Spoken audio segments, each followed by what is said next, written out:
Assalamualaikum warahmatullahi wabarakatuh. Alhamdulillahirabbil alamin. Nahmaduhu wa nasta'inuhu wa nastaghfiruh wa na'udzu bihi min shururi anfusina wa min sayyiati a'malina. May yahdihillahu fala mudilla lahu wa may yudlilhu falan tajida lahu waliyyan mursyida.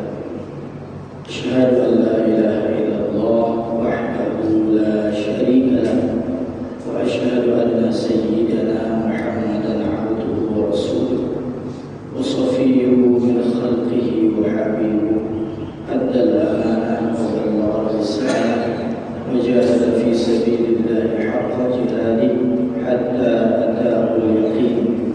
Allahumma salli wa sallim wa zid wa barik ala sayyidina wa maulana Muhammad wa ala alihi wa ashabihi wa dhurriyyatihi wa atba'ihi ajma'in.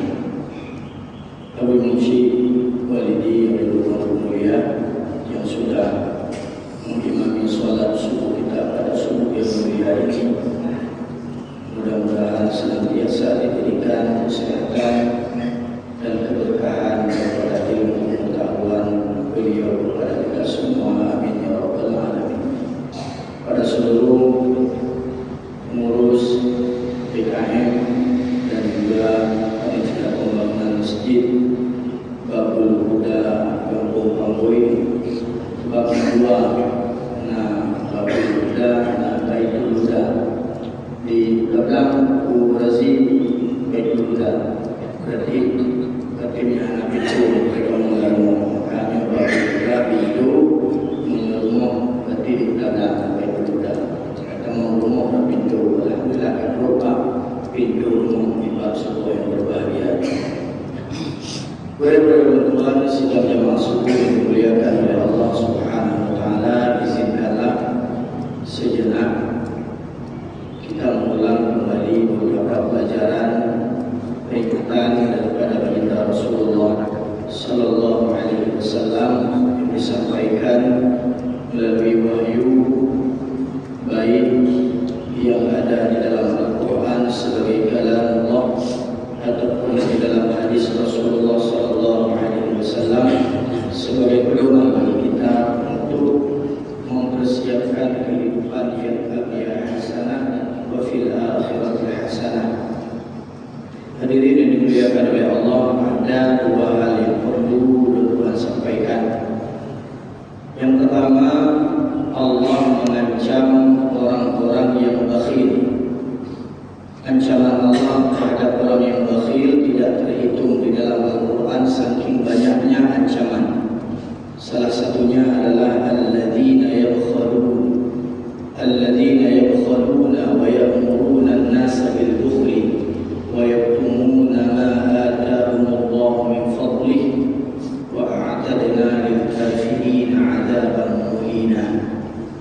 Orang-orang yang bakhil kemudian memerintahkan orang lain agar bakhil dan dia menutup dirinya atau menyembunyikan apa yang sudah diberikan daripada harta dan kelebihan oleh Allah kepada dirinya. Allah memberikan azab kepada orang-orang yang kafir, azab yang sangat hina. Ayat yang lain Allah berfirman pada akhir ayatnya adalah orang-orang yang bakhil itu akan dikalungkan apa yang dia bakhilkan itu di leher-leher mereka. Sayyidina Ali bin Abi Thalib radhiyallahu anhu mengatakan orang-orang bakhil ini kehidupannya di dunia sebagai fakir, sedangkan kehidupannya di akhirat dia dihisab sebagai orang yang kaya. Hadirin dimuliakan oleh Allah, Al-Quran juga menyampaikan tentang orang bakhil dalam Quran surat Al-Lail, wa amma man bakhila wastaghna wa kadzdzaba bil husna fasanuyassiruhu lil usra. Orang-orang yang bakhil dan tidak mempercayai atau mendustai kebaikan yang diberikan kepadanya di dunia dan pahala yang disiapkan kepadanya di akhirat, maka Allah akan memudahkan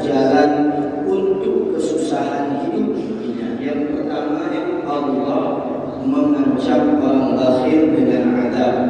Wa a'tadna lil kafirin 'adzaban muhina, azab yang sangat pedih. Banyak orang-orang yang terkadang ketika telah diberikan harta oleh Allah, kemudian dia menyimpan hartanya dan menyembunyikan hartanya daripada pandangan orang lain, seolah-olah dia fakir, seolah-olah dia miskin, padahal ketika di yaumil hisab kelak dia akan dihisab oleh Allah sebagai orang yang kaya. Kemudian hadirin yang dimuliakan oleh Allah, yang perlu kita sampaikan, salah satu bentuk kebakhilan adalah sabda Rasulullah sallallahu alaihi wasallam, "Man kana lahu sa'ah wa lam yudhi fala yaqrabanna musallana." Orang-orang yang punya kelapangan harta dan kemampuan lalu dia tidak berkorban, maka sesekali jangan dia mendekati musalla kami. Pertanyaannya adalah, ketika kita di yaumil mahsyar kita datang ke sana kemari, dari mulai Nabi Adam hingga kepada Nabi Muhammad sallallahu alaihi wasallam, huru-hara di yaumil mahsyar itu sangat luar biasa, sangat-sangat melelahkan.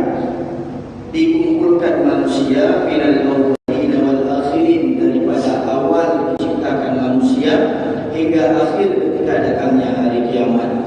Saking huru-haranya hari kiamat, beberapa riwayat mengatakan bagaimana kita mendaki berapa ribu tahun, kemudian turun berapa ribu tahun melintasi sirat dan lain sebagainya. Apalagi matahari dikatakan sejengkal di atas kepala kita, sungguh luar biasa. Kita berharap cuma satu syafaat Nabi Muhammad sallallahu alaihi wasallam. Maka orang yang bakhil ini jauh daripada pandangan Rasulullah. Rasulullah mengatakan, orang yang punya kemampuan lalu dia bakhil, tidak mau berkorban di dunia, Rasulullah tidak ingin melihat wajahnya. Hai berkadang muka kedanya di dunia, apalagi di akhirat ketika kita datang kepada Rasulullah, ya Rasulullah, dalam umat berapa? Ya Rasulullah, Nabi syafaat dulu ya Rasulullah, atas izin syafaat kubra yang diberikan oleh Allah kepadamu. Maka pada saat itu Rasulullah enggan melihat ke atas wajah kita.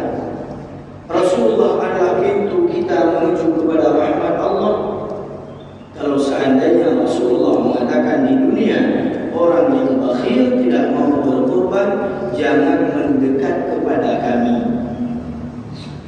Di Timur Tengah, sebahagian besar wilayah Timur Tengah, mereka mempunyai sebuah kebiasaan, sebuah rumah sosial. Orang-orang yang bakhil tidak mau berkorban itu tidak berani keluar rumah selama 4 hari. Mereka harus bersembunyi di dalam rumah. Kenapa? Kalau mereka mampu kemudian dilihat di dalam daftar kurban mereka tidak terdapat nama-nama mereka, maka mereka ini sebuah aib yang sangat besar. Kita tidak berbicara tentang hukum. Bagaimana hukum kurban? Apakah wajib sebagaimana dikatakan dan disampaikan dalam mazhab Imam Abu Hanifah, ataupun hukum kurban yang sunnah muakkadah yang disampaikan di dalam fikih mazhab Syafi'i? Akan tetapi dalam mazhab Syafi'i ada hukuman sosialnya juga. Orang-orang yang tidak mau berkurban dan mereka memiliki kemampuan, maka mereka tidak boleh keluar rumah selama 4 hari. Maka ini adalah bagaimana di dalam pendapat hukum. Akan tetapi persoalannya adalah mental kita hari ini bukan mental yang berkorban, tetapi mental orang-orang yang menunggu kumpulan korban. Hadirin yang dimuliakan oleh Allah Subhanahu wa taala, Rasulullah sallallahu alaihi wasallam pernah menyerahkan seekor kambing kepada Sayyidah Aisyah. Beliau atau kambing kepada Sayyidah Aisyah. Kemudian kambing tersebut berlaku oleh Sayyidah Aisyah sampai dengan selesai. Begitu selesai Rasulullah pulang. Ketika pulang Rasulullah bertanya, "Wahai Aisyah, apa yang sudah engkau lakukan terhadap kambing tersebut?" Beliau mengatakan, "Wahai Rasulullah, seluruhnya sudah tidak ada lagi, artinya sudah saya sedekahkan. Saya hanya meninggalkan kepadamu yaitu bahunya saja." Rasulullah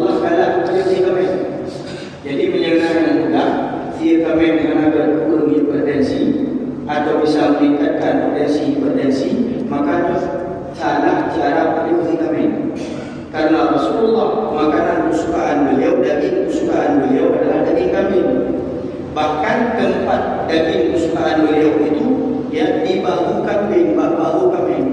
Maka diketahui Sayyidah Aisyah, ketika Rasulullah bertanya, kata Sayyidah Aisyah, sudah saya sedekahkan semua, sudah tidak ada lagi. Saya menyimpan kesukaanmu saja. Rasulullah, yang tersisa cuma bahunya saja. Kemudian Rasulullah tertawa. Dan Sayyidah Aisyah menanyakan, kenapa engkau tertawa wahai Rasulullah? Rasulullah menjawab, sebenarnya yang hilang adalah bahunya dan yang tersisa adalah seluruhnya. Artinya apa? Ternyata yang dimaksudkan oleh Rasulullah adalah ma akalta faqad ablaita. Apa yang kita makan itu sebenarnya yang hilang. Wa ma anfaqta faqad abqaita. Dan apa yang kita infakkan itu sebenarnya yang masih ada. Pertanyaan seorang ulama kepada orang kaya, wahai fulan, yang mana hartamu? Dia menunjukkan harta saya ini mobil saya, ini rumah saya, nyong lampul, nyong harta kekayaan itu. Kemudian ulama itu mengatakan, bukan, hartamu yang mana? Kemudian dia heran, saya sudah menjawab, inilah harta saya. Tidak, itu bukan milikmu, itu adalah milik ahli warismu. Sedangkan yang milikmu adalah yang sudah engkau infakkan, yang sudah engkau wakafkan, itu adalah milikmu. Sedangkan yang kau tinggalkan di dunia nantinya, itu adalah milik ahli warismu. Karena apa yang ini tentu mau mati di ahli waris kita boleh dikubur fardu kifayah, tajhis jenazah, kemudian selanjutnya menunaikan hutang kita dengan manusia, hutang kita dengan Allah fi dhimmah, kemudian menunaikan menjalankan wasiat dan tunaikan wasiat. Setelah itu selesai, harta itu menjadi milik ahli waris. Jelas ayat tentang warisan baik ashabil furud ataupun asabah, al-'idul fara'idha bi ahliha fama baqiya fal aula rajulun dzakar. Berikanlah faraid atau warisan itu kepada ahli furud yang sudah ada bagian 1/8, 1/6, 2/3, 1/3 dan lain sebagainya 1/2. Maka yang sisa itu adalah miliknya asabah, baik asabah bin nafsi atau asabah ma'al ghairi atau asabah bil ghairi. Maka ini adalah harta milik ahli waris. Tak mudah kita oleh ribuan dari Allah, tak boleh ibu tak dibit lihat harta susah dan bahayanya. Kalau kita pulang, apa kita pulang lagi?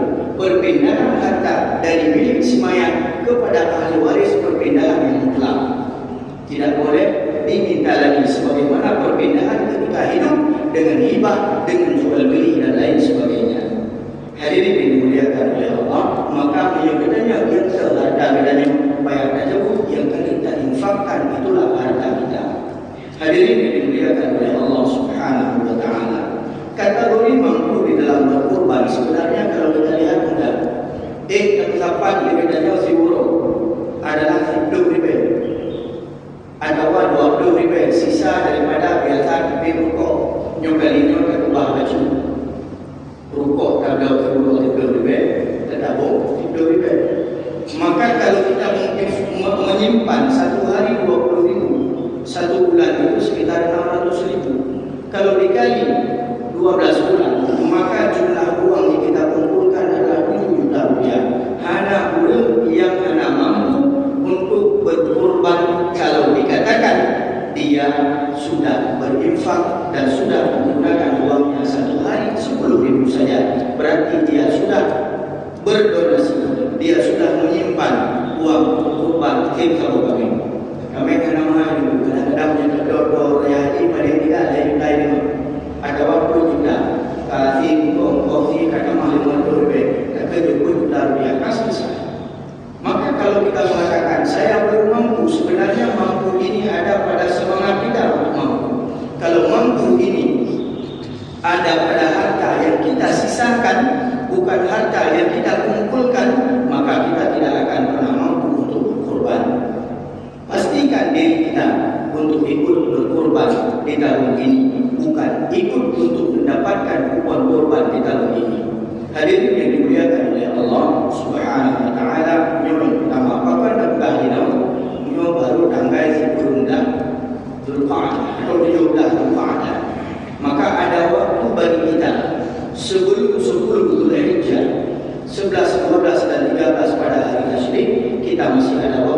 mempersiapkan diri kita. Tak tunda yang buku dengan lagi. Nyolong bentong-bentong belek atau neguru belek.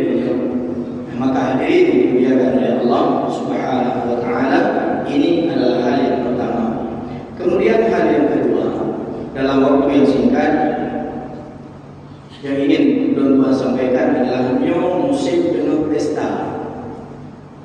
Yang saya ingat nama karena catering tak kenal dan catering tak kenal.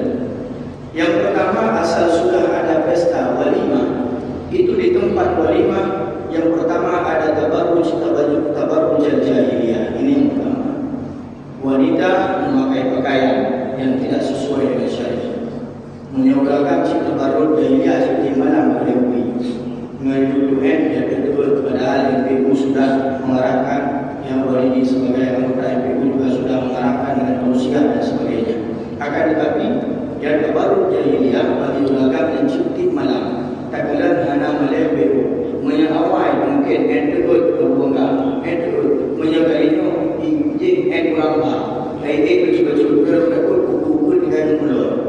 Maka itu makin berat makin berat. Bayang ingat menyana ulun mengkat atau pun mengkat bi atau mengkat barang-barang yang lain terus berlanggar dengan ilmu juga ilmu halus terima baik dari ulun dan transaksinya dari metode dengan metode yang haram. Kenapa?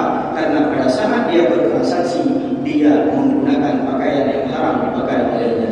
Yang menggunakan kadang-kadang berkat babiku, kadang-kadang anak berkat di babiku-nya. Makanya yang pertama adalah bagaimana ketika pesta. Yang banyak terjadi adalah tabarruj. Yang kedua, yang banyak terjadi adalah takdir. Rasulullah mengingatkan orang-orang yang mubazir itu, orang-orang yang mentakdir harta, tabah-bah harta, makanya rekan-rekan kawan-kawan daripada syaitan, ikhwan asy-syayatin. Al-Quran mengingatkan wala tubadzir tabdzira. Jangan kita yang membuang-buang harta. Dah membuang harta. Coba kita lihat, setiap ada orang minum dari kemasan aqua gelas atau apa namanya air minum mineral di dalam gelas, itu pasti disisakan. Anak bukan bakal dosa. Jauh menjadi dengar, jauh menjadi dengar. Ada orang yang pekat dengan jauh menjadi dengar, sisanya tidak. Sebab maka ini adalah hal yang paling utama. Takdir ini paling banyak terjadi di pesta. Apalagi di dalam atas meja VIP. Ini cukup jahil. Orang yang hampir beliau punya tahu ke dalam kebukuan. Tahu ke dalam kebukuan artinya dia berpakai teori lagi. Ini yang terjadi adalah bantabo punya buku tamak itu pada gelantang dengan dari orang bawah. Teori baca petikan Nabi. Yang lagi tu, bila menyadapi ke mana, burung dia cok ke mana, alhamdulillah. Tapi yang bila-bila, maka ini sangat banyak takdir pada saat pesta. Apalagi aqua, belum kala turun ke tempat belum air minum dalam kemasan tersebut. Ketika kala lewatnya subhanallah, air kadang-kadang cuma bewok je. Acik tak pergi manggil kita nyoba. Nyok kondisi kita nyok lagi kondisi saudara kita nyok di Palestina. Kalau baca kunut, nasilah dan doa oleh walidimu. Bagaimana kondisi saudara kita nyok di Palestina? Mereka mengumpulkan dedak-dedak tepung, sisa tepung yang sudah bercampur dengan tanah, kemudian mereka pisahkan untuk mereka makan. Inilah kondisinya. Air mereka tadah kalau ada hujan, mereka tadah air hujan itu yang mereka minum. Karena sarangan yang pertama diputuskan oleh Israel laknatillah, Zionis laknatillah. Yang pertama adalah listrik, yang kedua adalah air bersih, dan yang ketiga adalah pasokan makanan. Maka setiap pasokan makanan, bantuan-bantuan termasuk dari gereja di Indonesia yang kita mampu Gaza, itu orang-orang Zionis bahkan warga mereka itu menghadang dan bahkan membakar truk bantuan makanan tersebut. Nah, yang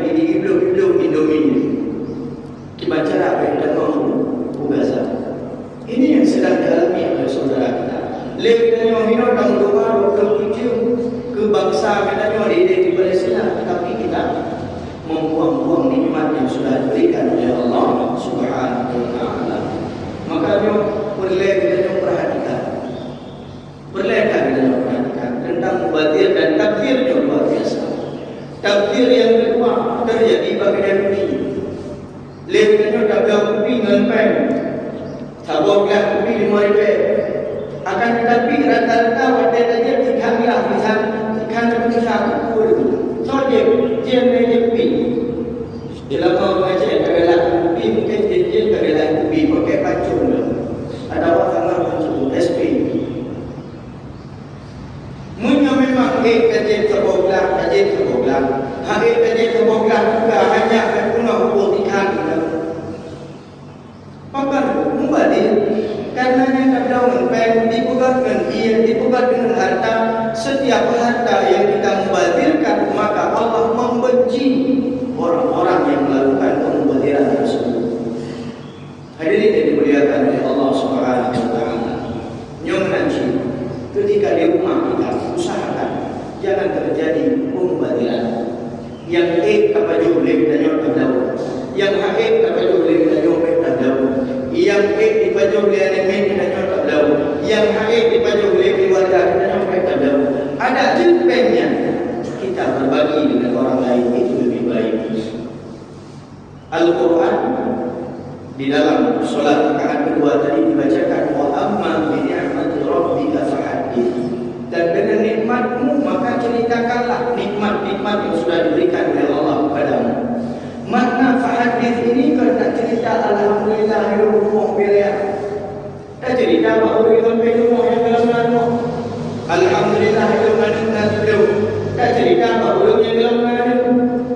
Maka ini bukan wa amma bi ni'mati rabbika fahaddits. Akan tetapi makna fahaddits di sini sebahagian ulama mengatakan dan dengan nikmat itu setelah engkau sampaikan kepada orang lain, engkau berbagi dengan orang lain. Alhamdulillah, bunuh manusia ya. Nah, buat si fulan portrait anak buat ini bag. Mudah-mudahan orang sampai portrait bag panco. Kalau ada 5 yang betul Muhammad ini menurut kita fahami. Kalau cerita dengan alhamdulillah itu membuatkan kita menbilang itu, maklum cerita dan tonton ini. Kali ini dilihatkan oleh Allah Subhanahu wa taala. Persoalan kita hari ini adalah persoalan draw dan ambil kepada dompet. Yang persoalan mereka draw dan ambil kepada tetapi juga ambil. Maka ini yang perlu kita hindari sebagai umat Nabi Muhammad sallallahu alaihi wasallam. Habib Umar al-Hafidh dalam sebuah riwayat daripada murid beliau yaitu Habib Ali Zainal Abidin al-Jufri, apa yang beliau sampaikan? Pernah suatu ketika santri beliau itu memakan roti dan roti itu terjatuh di tanah dan mereka tidak mengambilnya kembali. Gecok oleh Habib Umar kumpulkan sisa roti tersebut, kemudian beliau bersihkan dan beliau makan. Semua terkejut. Kenapa? Beliau tidak ingin ada sisa-sisa makanan ini yang menjadi pertanyaan Allah Subhanahu wa taala ketika di yaumil hisab kelak. Jadi ada yang kata gebah, yang akan kita jami Allah kan disia-siakan, tidak disia-siakan. Kan melewati oleh Allah. Ada yang kata khawatirnya hana kira Allah, wah nak tanya itu tajam. Tidak bu yang dekat pada aku, tidak bu yang dekat pada itu. Maka betul dia orang cakap Allah hanya betati punya menyatakan punya betati ada hari. Untuk memang hanya dia kata tapi mana betampe iklim punya. Pakar iklim itu dia akan dipertanyakan di yaumil hisab di hadapan Allah Subhanahu wa taala. Nyo kadang-kadang terlewatkan daripada kita. Punya kepegang mengaku yang tubuh, kepegang cipak yang tubuh. Menyeret tubuh kan menjaga badan, bayang lagi badan dia semangat luar biasa. Akan tetapi ini harus kita biasakan. Karena akhlak dengan etika kadang-kadang itu ada perbedaan. Etika itu adalah sebuah kedisiplinan yang kita lakukan, yang kita biasakan, dan itu akan alat bisa karena biasa. Jadi dalam di Jepang ada duit itu diajarkan 6 bulan ketika mereka di sekolah untuk belajar arti. Mereka diajarkan cara berlalu lintas. Cuma papan dulu kamu berbeza dengan tubuh, tapi dalam tubuh kalau bongkar ada beda. Sebab apa? Hanya beda kalau bongkar. Menyambut itu berjaya, saya nak beda. Haji menyambut itu berjaya juga. Haji beda. Maka karena itu bukan akhlak, itu etika yang bukan. Kedisiplinan itu bagian dari etika. Maka waktu tertibit kita nyuruh kita tumayang tahajud, kita tumayang tubuh, tertibit tidak disiplin, maka etika yang kurang, bukan akhlak. Akhlak itu lahir daripada sebuah kemudian kepada Allah Subhanahu Wa Taala. Akhlak kita menjauhi yang munkar dan fahsya. Yang fahsya itu adalah antara pusar dengan lutut, yang munkar itu adalah di atas pusar, yaitu bercampur. Sedangkan tentang etika, kedisiplinan, tidak membuang-buang makanan, itu adalah pendidikannya di dalam etika kita terhadap nikmat Allah Subhanahu Wa Taala. Maka hadirin dimuliakan oleh Allah Subhanahu Wa Taala. Maka kita yakin kita semua adalah orang-orang yang beretika, orang yang berpurna tata krama, orang yang berpurna tata cara berkehidupan baik dengan keluarga kita sendiri ataupun dengan masyarakat, antara yang muda dengan yang tua dengan yang muda, dan bahkan hubungan interaksi kita dengan apa yang kita miliki daripada harta kita. Hadirin yang dimuliakan oleh Allah Subhanahu Wa Taala. Maka pesan singkat ini ingin kita bertegas. Yang pertama, kesimpulannya adalah nyok atau bulan Dzulhijjah na kita meluap produk kita tu nyok mantap pada kita nyok tak kita lemo yang bagi guru lemo, tak kita kami bagi guru kami. Mana yang datang hero secara privasi kita masing-masing satu kambing itu lebih baik. Karena beberapa ulama mengatakan guru kambing hero itu lebih baik daripada lemo kambing. Mana yang kenyang dengar ceritanya dari Musbah. Jadi perumuhannya juga arisan kurban, itu arisan kurban. Naruhnya dalam naruhnya beda jauh kurbannya. Baik. Jadi naruh perumuhan orang kiamat mentoy jam. Kuida beliau berdoanya, sebab naruh boleh lah. Maka pula berarti yang benar ini guru kami benar. Jadi macam-macam perumuhan yang coba. Sebab ada kami benar. Artinya banyak ulama mengatakan kalau tidak sempat kita arisan kurban misalnya, silakan arisan kurban tidak ada larangan, hukumnya adalah kubah, maka silakan kita membeli kambing, kita kurbankan atas nama kita sendiri, dan pahala yang kita niatkan untuk keluarga kita. Pahala ada berkenaan yang ada kurban kita nyok. Karena hadis Sayyidah Aisyah, hadis yang mengatakan bahwasanya Rasulullah Adha bikabsyaini amlahain. Rasulullah membeli 2 ekor kambing. Yang pertama beliau sembelih untuk dirinya sendiri, yang kedua beliau sembelih untuk keluarganya dan untuk seluruh umatnya. Nah itu tak bawa kambing dan isi umat dulu. Dia mengatakan itu sekali berbeli nabinya. Artinya Rasulullah mengingat kita berbagi pahala dengan kita, tidak mencantumkan nama kita di dalam kurban tersebut. Begitu juga kita sebagai kepala keluarga minimal tidak tahu rumah nak tahu kami.